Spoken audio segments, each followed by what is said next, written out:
Hi, and welcome to this webinar hosted by Palliative Canada. And today's webinar, which is part of a series of webinars that we've been rolling out at Palliative over the last week and probably for the next week or two. Today's is on managing dyspnea in patients with COVID-19 disease. And today our presenters are going to be Dr. Doris Barwich and Dr. Shalini Nayar from BC. So we're really happy to have them. They've done an enormous amount of work looking at this topic, and they've come up with some fantastic guidelines that we will be sharing with everyone. So just some housekeeping that we need to do. So if we can go. So your microphones have been muted. There are a few hundred people across the country signed on, so it's very difficult to unmute them. But we do invite you and encourage you to ask questions and make comments as well. Part of this, as you've probably all realizing across the country, is work in progress. And one of the things I've been noticing is that we're learning so much from each other almost day by day. So please do use the Q&A icon at the bottom of the screen. Try and avoid the chat one. It's easier for us to track the Q&A icon, so please use that, submit questions, and we'll be monitoring it between the three of us and try and respond to as many as we can. The session is being recorded and will be made available for downloading after this. At the end of the presentation, the team at Palliative will be sending all the registrants an email with the link to that webinar, so please do pass it on to others. Just quickly by who we are. So I'm Dr. José Pereira. I'm a palliative care physician. I'm professor and director of the Division of Palliative Care in the Department of Family Medicine at McMaster University. And I'm also scientific officer of Palliative Canada, and I'll be the host today. And let me pass you over to our panelists who will introduce themselves. Doris, over to you. Yeah, so hi, I'm Doris Barwich. I'm a clinical associate professor at UBC and also the regional medical director for Palliative Care Network in Fraser Health, as well as the medical director for the BC Centre for Palliative Care. And hi, I'm Shalini Nayar. I'm a clinical assistant professor in the Department of Medicine at the University of British Columbia and currently work in the capacity as a respirologist as well as an acute tertiary palliative care physician and cancer agency physician via the University of British Columbia as well.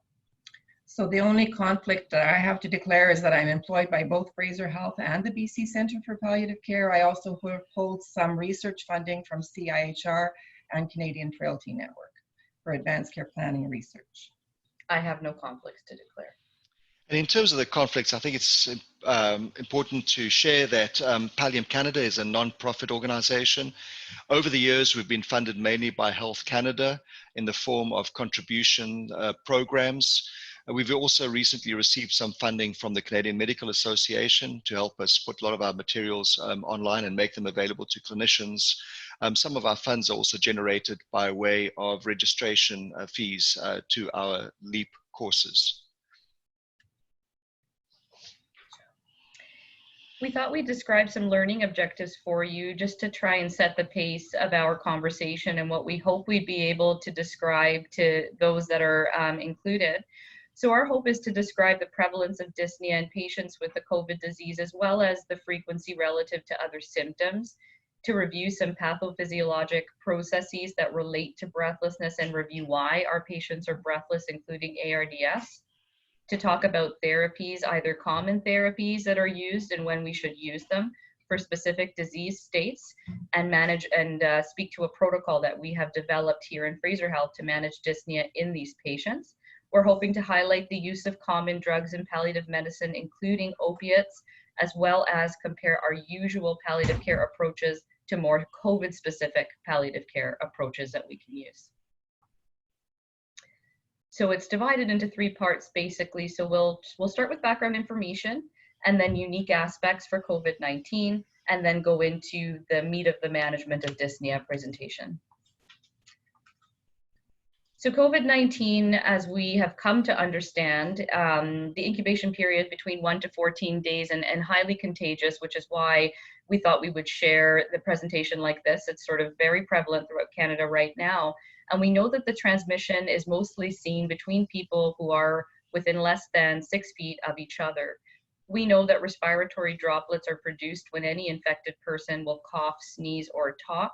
So it's imperative that we remain greater than that distance away from people, because droplets can land in the mouths or noses of people and possibly be inhaled through the lungs. Aerosol generating procedures are therefore a large caution in patients who have active disease.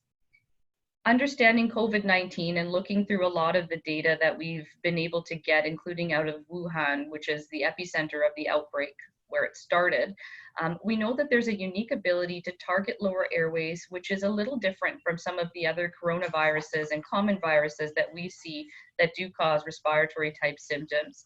We know that there's a large onset of symptom range from 6 to 41 days, with what we're describing a median of 14 days. And we do know that the more immune compromised or the older the patient, the shorter the duration of time from onset.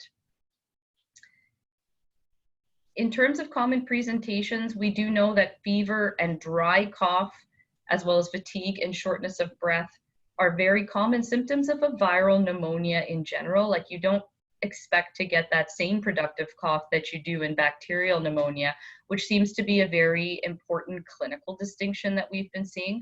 Of course, otherwise, in small instances in case reports, it can kind of look like anything, but on the whole kind of seems like viral pneumonia is generally more of a dry cough.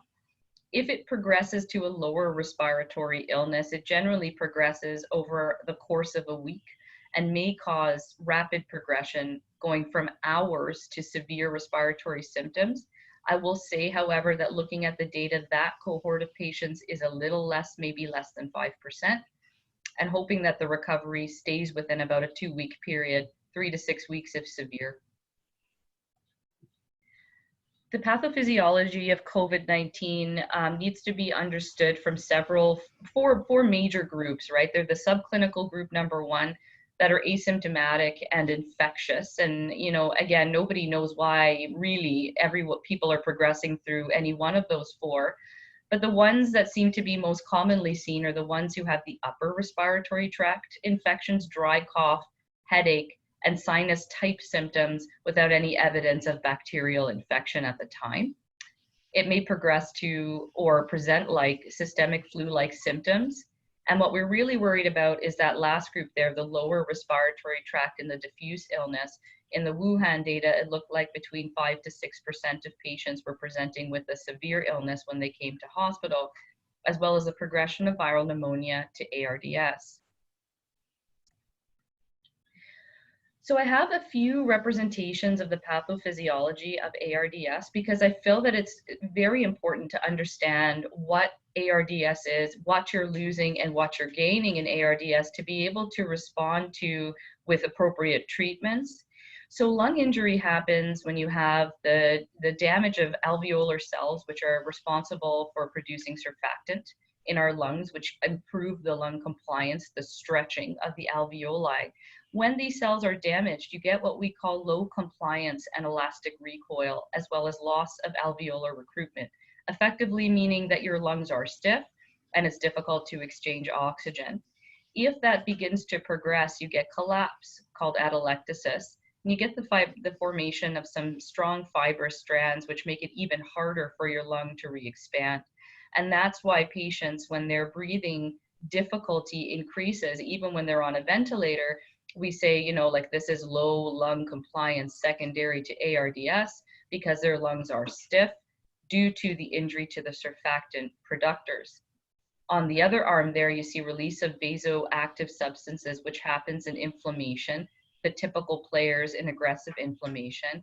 And you can end up down the bronchoconstriction pathway, which you can see in patients who have underlying lung disease or asthma, for instance, and they may get a significant hyperreactivity, which may lead to further impairment in gas exchange. And the last arm there that shows vascular narrowing and obstruction, as well as pulmonary hypertension on the basis of excessive autoinflammation, which can also lead to ARDS. So there's multiple ways that you can develop lung injury from this illness. For more of a visual representation, which I feel may be helpful for some to understand ARDS, you can see there that's the alveolus, and you can see that across the membrane here, you can see the difference between the thickness of the alveolar wall, the loss of surfactant and elasticity, as well as the increased inflammation, which increases vascular permeability and lets each alveolus fill up with water. And when you're full of water, you can't expand, nor can you exchange gas across the membrane. So unique aspects of caring for patients with COVID-19. One of the questions that I get asked a lot about is fluid resuscitation in patients with COVID-19. And I would caution that we think about two things. And one is that not every person that comes in with a viral pneumonia is dehydrated. And two, that not every person that has an elevated lactate who comes in with a viral pneumonia means that they're intravascularly volume deplete. Nothing replaces clinical examination in these patients, and understanding as we went through the pathophysiology of worsening lung disease, eventually potentially ARDS, we know that these patients may be extremely sensitive to fluids due to increased vascular permeability, and we don't want to make that situation worse. So currently what we would recommend is that patients who are volume deplete, i.e. clinical examination or kidney trouble that leads to your clinical judgment being dehydration, they should get a small fluid bolus for you to see whether or not that improves, or the use of vasopressors where it is appropriate to avoid having to ventilate patients or use higher levels of oxygen in patients who otherwise would not need. And then people commonly also ask me about things like the use of corticosteroids and other specific underlying lung diseases. And so this has been reviewed by multiple different centers. The use of corticosteroids in patients without underlying lung disease is not currently recommended for the treatment of COVID alone. There is a large body of evidence looking at ARDS from multiple other etiologies, and they are also conflicting, but again, still not an indication to start corticosteroids alone in any patient that comes in with simply COVID. However, if there is an underlying lung disease like COPD or asthma or septic shock with concomitant superinfection, i.e. indications for the use of corticosteroids for how the body is responding to the assault, then yes, we would continue to manage the underlying disease how we normally would. For example, if a patient has asthma and they have severe reactive airways disease and you can hear the wheezing and it's your clinical impression that asthma is being triggered by COVID-19, the guidelines are they're not really guidelines, but the recommendations would be to initiate the steroids for treatment of the asthma as the primary lung disease. I also thought it important when we're talking about physiology and how we treat hypoxemia, it's important to look at this one graph that came from emergency medicine cases, and that is to see how we ventilate and oxygenate people and what their dispersion of aerosolized particles actually is when we make our recommendations. So when you're looking at the distance in centimeters across the bottom, you can see that non-invasive positive pressure ventilation, for example, the use of BiPAP or bipositive airway pressure, does disperse a significant degree of droplets. And so in those patients, we are very, very cautious about using these devices without a negative pressure room, for instance. And if we did use them, they would be considered aerosol generating. Nebulizers, I think, haven't been considered in the past with other illnesses to be significantly aerosol generating, but they are. Another significant distance, but very commonly used medication. To be clear, we're not advocating that you shouldn't use nebulizers again for treatment of patients for their underlying lung disease, but the proper protective equipment and use of a negative pressure room where you can is imperative. Simple masks and Venturi masks can still provide some distance, but nowhere near non-invasive positive pressure ventilation. Regular nasal cannula and high flow nasal oxygen, smaller distances, of course, and a non-rebreather mask, if you do think that your patient requires a high degree of oxygen, is the delivery mechanism of choice for higher flow oxygen. it does prevent to some degree a dispersing of aerosolized droplets. So I thought this was a handy graph to include when we're considering going through the management of hypoxemia.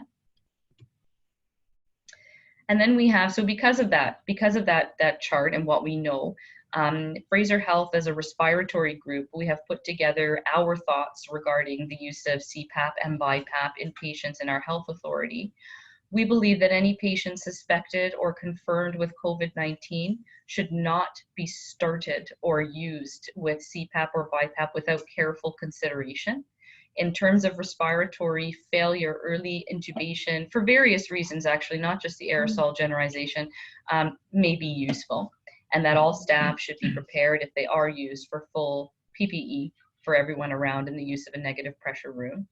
For other inpatients that are on BiPAP or CPAP who bring their device in from home, patients on nocturnal CPAP and these are for patients who have either presumed or unknown status for COVID, we use our clinical judgment, and if you need help with that, you call the respirology service, and we're more than happy to assist with that to decide who is at highest risk of being on a CPAP device or being without their CPAP device for their obstructive sleep apnea, especially based on how long their hospitalization is going to be. And patients, though, who are at risk with obesity, hypoventilation, that are at significant risk of hypercapnic respiratory failure, they face a higher risk of death. So they should absolutely be continued on their BiPAP. And that proper PPE, when you're talking about aerosol generating procedures, does include a respirator N95 mask, as well as face shield protection. So in this next section, I'm just going to be talking briefly about more general management of dyspnea. Thanks to Shalini for taking us through some of those specific things that we've had to think through that are specific or highlighted because of COVID. And this will be more general management. So this is a guideline that we developed. It was kind of collaborative between the BC Centre for Palliative Care based on symptom management guidelines that we developed a number of years ago, and then adapting them and putting them into a one-page. This work was done by Dr. Katie McAleer, Shalini, and others, Fifi, Soyengo, at Fraser Health, to kind of put this into a very easy guideline, which was something that we were being asked for from hospitalists and others caring for these patients. So what I wanted to highlight just briefly is some of the aspects of the recommendation. And the first part really is that before you start to treat someone, you really need to understand what their goals of care are and the conversations that may be necessary to clarify what the treatment goals might be for that patient, and then obviously realistic options for care. I'm aware that, for instance, people in long-term care facilities in Ontario, many of their family members received a letter describing that certain things would not be offered as treatments. In BC, that letter has not gone out, but yet at the same time, because in our setting, we have DNR as an option, and DNR M1 or M2, which is either sort of treatment options within an existing location of care, that some people will not be eligible for ventilators and things because of pre-existing documentation of goals of care conversations. We did adapt what the serious illness conversation guide, and I'm not sure how many people are aware of that, but that basically just trying to create a guide for people who may be new to this conversation and just integrating some of the information regarding COVID. And sometimes just introducing the conversation. You're a person who, for whatever reason, may be at high risk. Have you thought about this? Here's some information, to potentially needing to talk about treatment goals and options for care when someone is presenting. And I know lots and lots of people have developed really good resources and materials. I know the HBCO, the Hospice Palliative Care Ontario resources, came out last week and are excellent. Vital Talk was one of the first people to produce resources for almost every stage of the illness, from sort of an early introduction to thinking about ventilators, yes or no, et cetera, et cetera. So these are just some of the resources that are available, and certainly advanced care planning and serious illness conversations, a very key way of determining what are the goals for this person, do they understand the options, and then potentially framing treatment decisions based on those things. And that's the first part of the guideline. The second part is really discussing the use of opioids and other medications. José will be looking at the guideline developed by McMaster. In most of them, they kind of differentiate either between those people who are already on opioids. Opioids are thought to be extremely safe and well tolerated, and certainly if you're starting on with someone who's opioid naive, you may start with quite low doses of morphine. What's been experienced in some of our cases is that people can progress quite rapidly and develop extreme shortness of breath, and I'll talk a little bit about that in a little while. So the recommendation for people who are already taking opioids is that you would consider increasing the dose by about 25% for people who are COVID positive, and obviously monitoring carefully to make sure that you're not overdosing them, but to be aware that in the context of COVID, you may need more medication than you have previously used. Again, respiratory secretions and congestion, the usual recommendations. And then thinking about some of the other treatments that may be helpful, lorazepam or midazolam or Nozanan, in terms of just controlling the air hunger that people may be feeling and the stiffness of the lungs that may result from that, just as Shalini's described. Just trying to kind of stay on top of that and provide comfort for these patients. So these are the recommendations around respiratory secretions, and most of these are covered in the Pallium handbook, also in the BC Centre for Palliative Care Symptom Management Guidelines. So our kind of process in Fraser was that we developed a general one-page guideline, and then one of our hospitalists had some quite acute deaths, and so they requested a crisis order set to complement something that we've already had in place for a number of years called our actively dying pre-printed orders, just to kind of have some guidance around how do you escalate rapidly the crisis medications that might be needed with someone who may be in the morning. Several of our patients were walking on room air in the morning, and over the course of several hours deteriorated quite quickly. These were patients who were not candidates or had chosen not to go to ICU or utilize ventilators. So on our COVID cohorts, we've had a lot of discussion about, do we make our palliative sedation guidelines more generally available? That could be something we discuss later. We've chosen to have recommendations based on increasing access to palliative care physicians and more rapid escalation of midazolam and other medications, including phenobarb as needed. We were also asked for patients who are choosing not to stay in hospital or not to go to hospice because of the restrictions on visitors. In our setting, no visitors for COVID positive patients, one visitor a day in a hospice for people who do not have COVID. And so for many people, some people are choosing to go home just so they can be with their families.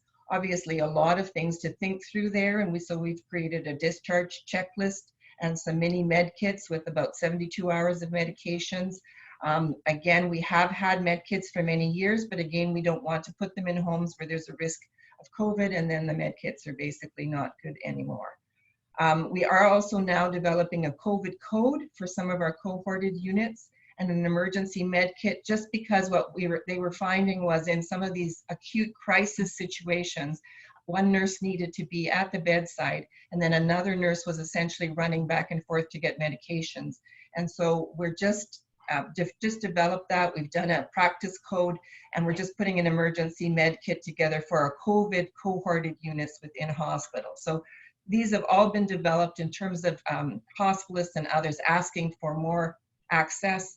And we are now going to we've had sort of 3 different call systems because we're quite a large health authority, 12 acute care sites. And so now we're facilitating that access to a palliative care physician at the end of a single phone number. So just our process of terms of, a general guideline and then rapidly needing to develop extra tools and supports for people. So here's some of the things that might come up. So the use of fans, not recommended, again, for people with COVID because of the aerosol generating mechanisms and potential spread. High flow oxygen, again, in our settings, anything over 6 liters is considered high flow. And again, is a concern in terms of the PPE that need to be utilized when you're dealing with these patients.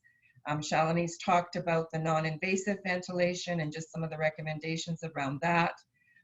Secretions in severe COVID disease may be more related to to the ARDS symptomatology rather than the upper airway. So we may find that scopolamine and glycopyrrolate are not very useful, and in fact, they may need furosemide or some other things. Opioids, again, are safe and effective, but we may need to have more aggressive dosing depending on the rapidity at which people's symptoms are changing.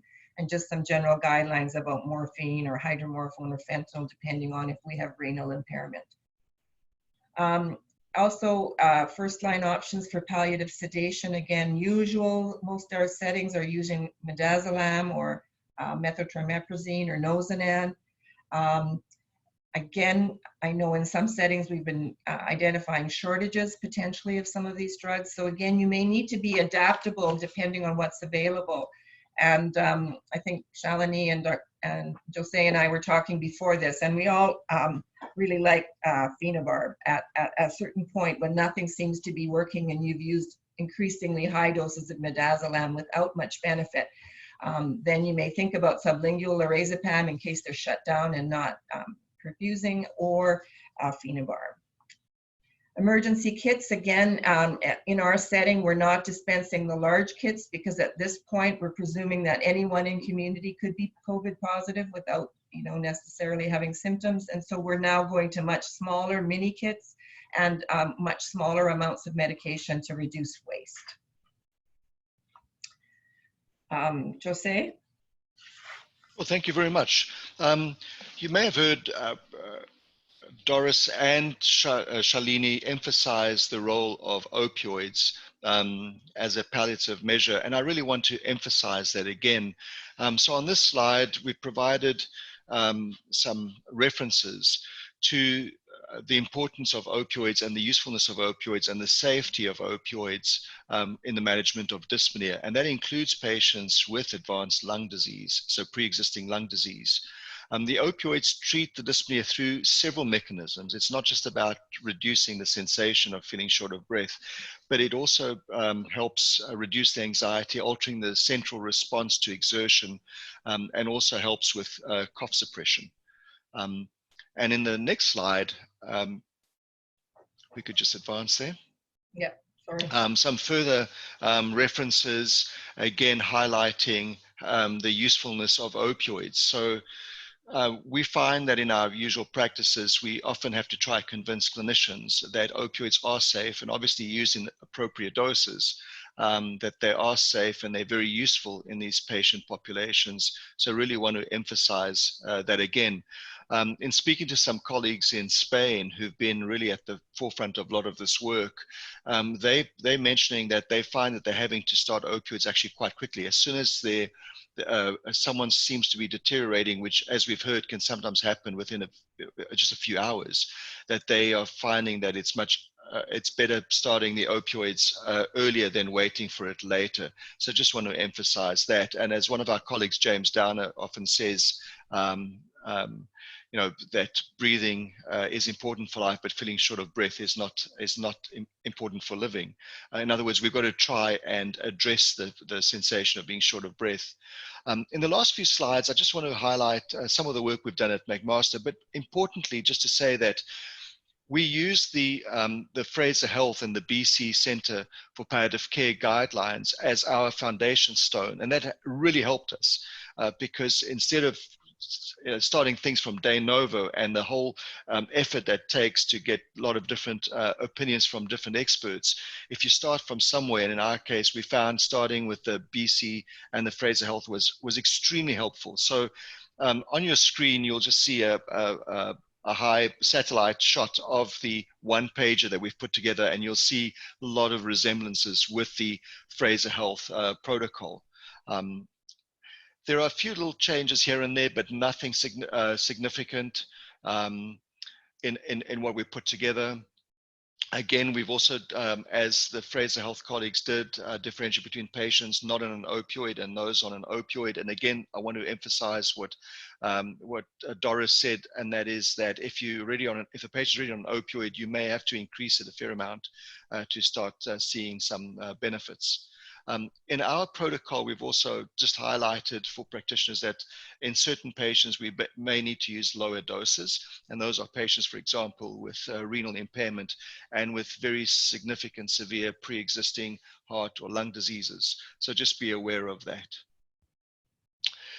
Next slide, please. And in our protocol, we've also highlighted that not all patients that are being treated with this protocol end up going down the end of life route. There are some patients who will bounce back, and so these measures would have been temporary measures. I really want to highlight this point because we're beginning to see in the media and in the social discourse is this dichotomy that seems to be unfolding, and that is that it's a dichotomy of you either get into ICU or ventilator and you survive, or if you're not someone for a ventilator, then you are palliative care. And I think it's important to really emphasize that palliative care is not only for those patients who are dying. Palliative care is not just for patients at the very, very end of life, in this case, in the last hours. And I think we need to make sure that we keep that in mind. Otherwise, I think we may go back many years in our attempts to try and move palliative care much earlier in the illness trajectory. Again, our protocol very similar to the Fraser Health one. In fact, we used theirs to develop ours. The only difference I think was we added scopolamine. In theirs, they also have atropine. So I think in times of drug shortages, it's good to have other options. So we'll probably add atropine to it. Another point I want to make, actually, I just remembered now from our protocol, is just to highlight how things are changing so rapidly. In the first versions of the protocol, we had the avoid fans and avoid non-invasive BiPAP, CPAP. And then as the days unfolded, I started realizing that CPAP and BiPAP has become a very, very useful treatment for these patients. So what we've done is we've said, if a patient is being treated with BiPAP or CPAP, PPE must be used. Do not forget that. And so we've highlighted that in our more recent version of the protocol. Next, please. Coughing, very much the same as the Fraser Health one. So if you go to the Fraser Health links, you'll see their protocols. What we're hearing is that most people, if a coughing is troublesome, it's usually quite severe already. And often, at least from our experiences from our colleagues in Spain, is that they're starting some starting some opioids much earlier to manage the cough, because the cough can get out of hand very quickly as well. Next, please. Good. So I think at this point, I'll hand over back to Doris and Shalini to share with you some of the links that they have. Yeah, so here I've just highlighted the access to the BC Centre for Palliative Care, some of the other resources we've developed with the pre-printed orders for the crisis orders. Island Health has also developed some very good pre-printed orders for dyspnea management and palliative sedation. Those are not available generally. I think sometimes it's taking us so long to get things through our internal processes that they're not able to be shared, but certainly Robin Love would be able to share those. Also just wanted to acknowledge this article, I think that was discussed at the last, one of the last webinars I attended, and which very helpful in terms of and McLean's article that came out this weekend, just highlighting the important role of palliative care in the management of this pandemic, both in terms of the conversations and the expertise that we bring to managing patients who are experiencing symptoms, mild, moderate, severe, refractory, at whatever stage. I'm also interested, there was a Canadian Association of Emergency Physicians that put out a protocol that included things like ketamine and other things. So again, a lot of interest from sort of frontline physicians in emergency and hospitalists, and some of the skill sets that we have around managing refractory symptoms. And so some interesting things coming out for us to consider. Our conclusion is breathlessness is a common presentation in relation to COVID. It can take a fulminant course, but again, those are the minority of patients.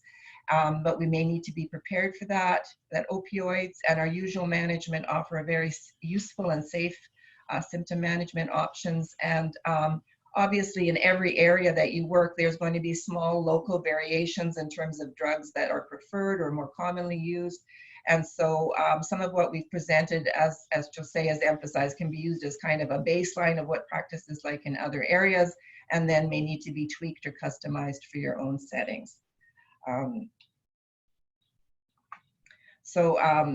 Appreciate your feedback, questions through the Q&A available on your screen. And this session is being recorded and will be available later on on the Pallium website.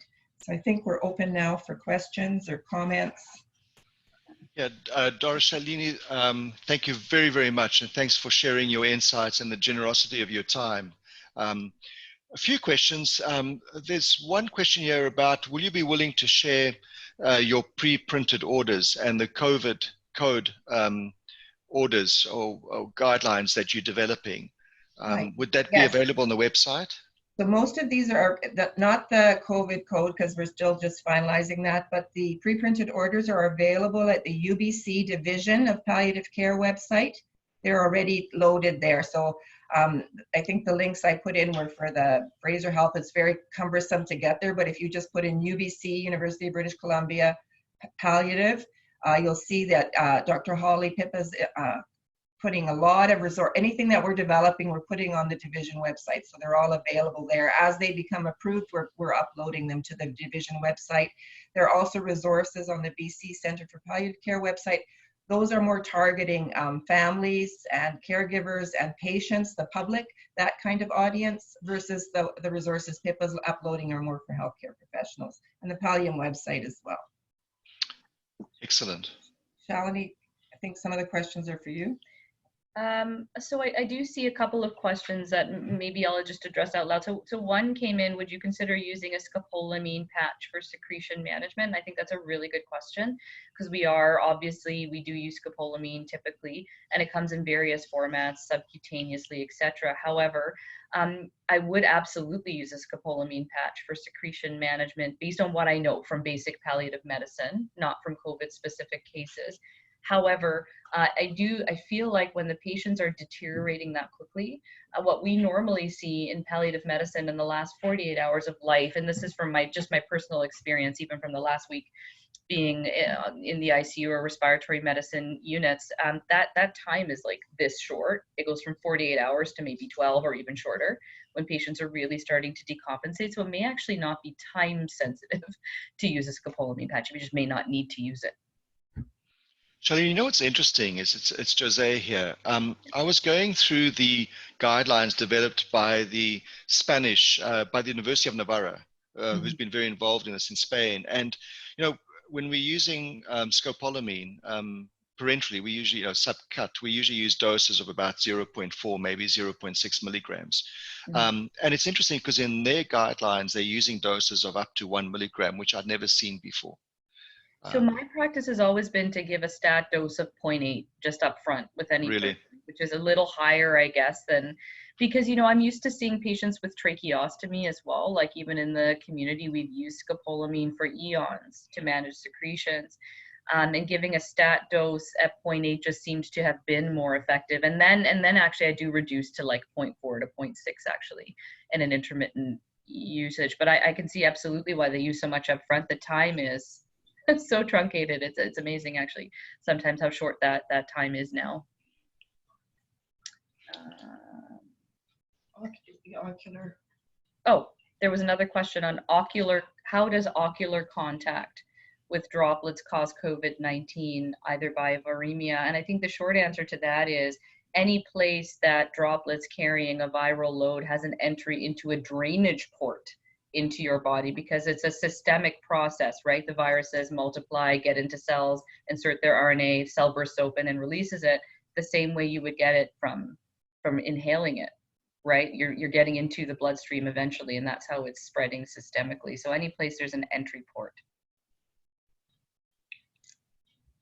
Do you want to do this? There's a question here about increasing longer acting opioids by 25%, should they be rotated over to shorter acting opioids? I would suggest that especially if someone's already needing supplemental oxygen, I think you need to be able to react quite quickly. So I think, again, sub-Q routes, more frequent dosing until the symptoms stabilize. And obviously, nursing checks, I'm not an expert on that, but I think there have been several cases that our staff have been involved with where people deteriorated extremely rapidly. In one case, a 92-year-old man who had been walking around on room air in the morning, and then within sort of 30 to 40 minutes deteriorated. They could not even give him any medication, but he just went down so quickly. So I think the more we can do to anticipate and be ready for those sorts of situations, and knowing that they're rare,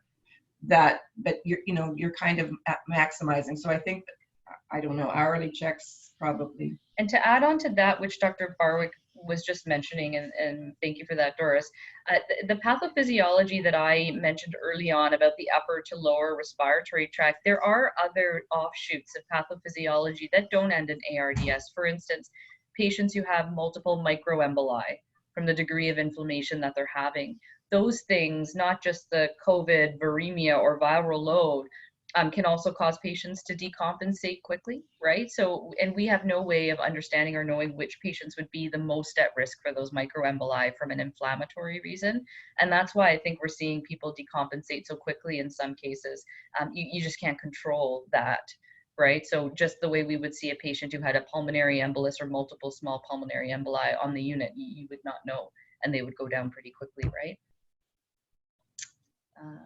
There's a question on, just to clarify, do treatments vary with symptom relief for those anticipated to survive versus end-of-life deterioration? What do you think, José?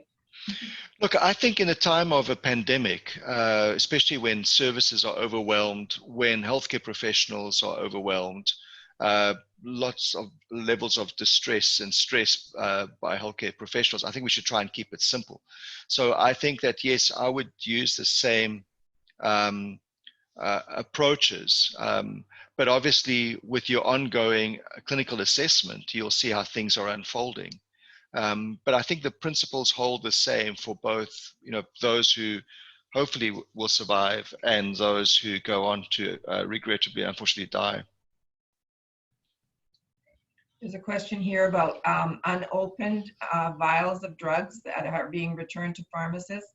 I think right now what we understood initially is some of the perceived drug shortages. I think there is a bit of a shortage of dexamethasone and so on, but many of the other perceived drug shortages were because some of the big suppliers are rationing drugs. They're not, giving people 2 or 3 months worth. They're kind of giving smaller amounts more frequently, so that there are no shortages of some of the drugs in our awareness, but that certainly you're not going to get a big whack of them. You're going to get more smaller amounts more frequently, just to make sure that the supply is there for everyone who needs it. I know that in our health authority, when we were hearing rumors of drug shortages, we were talking about, for instance, you're opening a vial that you could withdraw multiple doses and have those available, depending obviously on the drug stability. We haven't gone there. And I don't know if there are any pharmacists online who can speak to that, but certainly I think there are protocols when there are shortages of, to reduce waste in those ways where you can draw up multiple doses from a multi-dose vial and not have to discard all of it. But we haven't done that. I don't know if anyone else has gone to those kinds of protocols. Actually, tomorrow we've got a webinar at 2:00 Eastern Time, specifically on medication shortages and ways to try and mitigate wastage. So I'll actually take that question on to tomorrow's webinar as well. I think it's a really good question. There was also a question about, I guess it's about the long-term impact of COVID. So people who have recovered, are there long-term effects, so respiratory effects, long-term lung damage? Absolutely. So I'm happy to answer that one as well. So firstly, if they have a pre-existing condition like COPD or asthma, you can almost expect that a post-viral bronchiectatic type syndrome may happen just like they got anything else, right? So that may be one reason why you see a recovered COVID patient with cough and dyspnea ongoing, the reactive airways that you need to treat. The second is whether a patient was ventilated or not. And a patient that's been on a ventilator, of course, there is a significant degree of respiratory muscle weakness that can occur, proximal muscle weakness, overall weakness that can make them feel dyspneic, as well as a ventilator-associated lung injury that may happen and may actually take months to recover from if they were ventilated. And then if they're not ventilated, even, yes, you know, patients who have any type of viral pneumonia are at risk of having ongoing slow resolution of acute inflammatory lung disease. And that in some instances can take several weeks to recover from and does not mean that they have an active COVID syndrome if they have negative results. However, we also know that when people have viruses, viral bronchitis, viral influenza, they can also get a super infection with common bacterial organisms when they're immune compromised, and we should keep that on our radar, that if patients are having a resurgence of symptoms in the absence of mimicking a COVID illness, that we should be looking for something else. They've just been through a time of immune compromisation, right? Very good.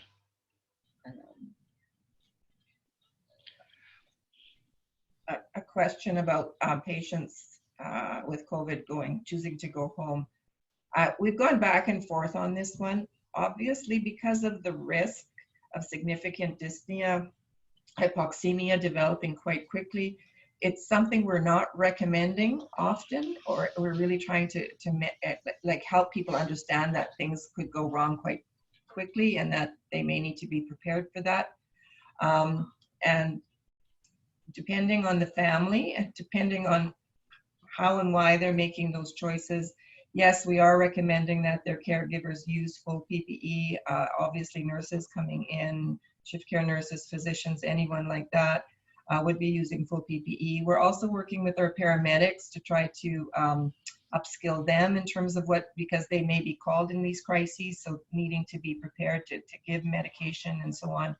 So, and then obviously they would need to either be tested themselves or have isolation after that. So the community care for these patients is somewhat problematic in our setting, just because we are such a big health authority and we have lots of more rural settings where, you know, you may not have ready access to any other cares or supports in a quick manner. So I think it really does require quite a specific conversation to really make people aware of what they may need to be prepared for. Shalini, Doris, there's an interesting question here from a colleague, looks like, who works in long-term care, and the question is, should they be bringing in oxygen to palliate patients in a long-term care facility? Okay, sure. As oxygen for palliation follows, I think, in COVID, probably what we would do is follow the same guidelines we've always used for patients in palliative care, which is that all dyspnea is not the same and all dyspnea is not equated to hypoxemia, but that we do know that resolution of hypoxemia in some patients that have, you know, obvious low saturations, yes, oxygen is very helpful for those patients, but in patients who do not have hypoxemia, I would just ask you guys to go back and think about some of the pathophysiology that we discussed about mechanoreceptor-driven loss of lung compliance or stiff lungs that can be better managed by maximizing the sensation of flow, however you can, even if they're fanning themselves or having family draw cool air over them, in addition to using some of the medications that we have recommended. But in hypoxemic patients up to about, you know, I doubt that you would use really high oxygen levels with non-rebreather. That's not always well sustainable in the community, obviously, but I mean, low levels of oxygen if necessary would be absolutely helpful, I think. And here's a question to the respirologist on the panel. Interesting comment by Tali Saha, who says in the USA, some units are prone positioning the patients with dyspnea. And it's interesting because this morning alone, I was speaking to a colleague whose wife is a respiratory therapist, and she mentioned that they're beginning to use that. And then I spoke as well to a palliative care specialist who's also an ICU specialist and has just spent a week working in a ICU with COVID positive patients, and they're beginning to use the proning as well. So any Yeah, thoughts? I mean, it's interesting. I mean, us people in ICU or people who use ventilators, I mean, we have been using prone position ventilation for a long time for patients who we believe have low compliance issues. So what you're effectively doing when you put somebody in a prone position is you're taking these very, very stiff lungs that may be atelectatic in the dependent positions, you're flipping them over to try and recruit alveoli and improve lung compliance. And if we go back to the pathophysiology and we talk about the loss of alveoli and the reduction in lung compliance, it makes complete sense, right, to do that. And it's kind of the basis as well of when we oscillate people, right, when we put them in a prone position and we oscillate them to try and improve compliance and alveolar recruitment. So I think, I mean, it makes absolute total sense in these patients, total sense. Can you clarify how you clinically differentiate between upper and lower? Please clarify how you clinically differentiate between upper airway secretions and lower airway secretions. That's a really good question. So upper airway secretions generally are the rattling that you're hearing, that kind of pool in the back of a throat. This is going to be recorded, right? That's right. And then the lower respiratory secretions, you can actually hear lower. And the real difference is that people will try to generate a large cough with a lower respiratory. You'll actually see their chests heave, and you may see some paradox if they're not able to use their diaphragm as well to cough. Those are the patients that will try to recruit their respiratory muscles to try and the whole body cough. The upper respiratory secretions generally appear to be saliva. Lower respiratory tract secretions are a lot thicker generally as a rule, although in patients who have been lying, you know, on their back or supine with their mouth open, then those secretions may actually look quite similar. And upper secretions shouldn't actually lead to hypoxemia. Really, they shouldn't. There's an interesting question from Paul McIntyre who asks, would the degree of sedation vary for difficult or refractory symptoms in patients who may survive versus patients in the end-of-life pathway? And I think, Paul, that speaks to the whole ongoing debate and different definitions of what palliative sedation means. In some protocols, some regions, they will use the term of palliative sedation only for those with continuous sedation at the very end of life. But we also know there are others who may include intermittent or temporary sedation. Our colleagues in Japan, for example, have written about this. So it depends on how in your region you define palliative sedation, but obviously I think the level of sedation is that level which achieves comfort for the patient, and then come back and reassess. And it's that ongoing clinical reassessment that will start telling you whether this is at a very end of life pathway or there's improvement occurring. Any comments around that, Doris or Shalini? No, I would agree with that. I think you're basically responding to the distress being experienced. You're not trying to do continuous sedation. It's kind of when you've used everything you can and nothing seems to be working. You're using drugs that we would normally, but that's why in our setting we've chosen not to release the palliative sedation guideline, because we feel like there may be some judgment involved rather than people just reaching for the next drug. We meet just kind of a bit of a, let's think about what we're doing and where we're going with this. Very good. Question here regarding any ideas about transmission from a deceased body. Theoretically, there's absolutely a risk of transmission, right, from a deceased body if you're in contact with their bodily fluids. I think, and I don't know if José or Doris, you saw the same article. There was actually an article just yesterday about a potential case from a deceased body, from a person who's handling deceased body. So I'm not sure how much evidence is actually available for that, but I'm assuming now with the extensive amount of end-of-life care people are doing, the amount of bodies that are really accumulating, that we will see the answers to that question, I think, evolve over time. The difference between our mini kits and our usual symptom response kits is that there's less medication put in. So our mini kits are really for people who are opioid naive and then may develop an acute symptom, just so you've got some medication available. And we're trying to use primarily sublingual and things like that. These may be people who don't have butterflies or anything. whereas our usual symptom management kits were put in for kind of a palliative patient who may need, you know, a variety of medications. So less medication, less drugs, more focused on maybe dyspnea management.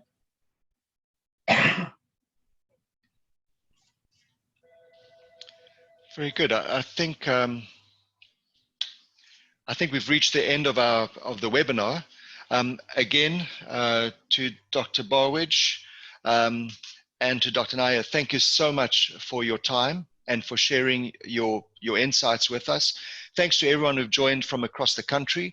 And again, just I'm reminded based on one of the questions that came up, palliative care is not just about the last days of life or the last hours of life. And we've got to make sure that we're getting that message across so that we don't go back the years that we've been trying to make sure that it's relevant across an illness trajectory. So thanks for your time. It'll, as we said, it's recorded and it'll be available in as a link on the Pallium website. And I invite you as well to join us for upcoming webinars. The one tomorrow at 2 o'clock Eastern time will be on medication shortages and ways to mitigate that. And then we're looking at one on Friday afternoon, and that's going to be on symptom management. And some other upcoming ones are going to include one on reorganizing the healthcare system at a time of a pandemic like this one. Thanks very much, everyone. Keep safe and keep well. Bye-bye. Thank you. All right. Thank you. Bye-bye.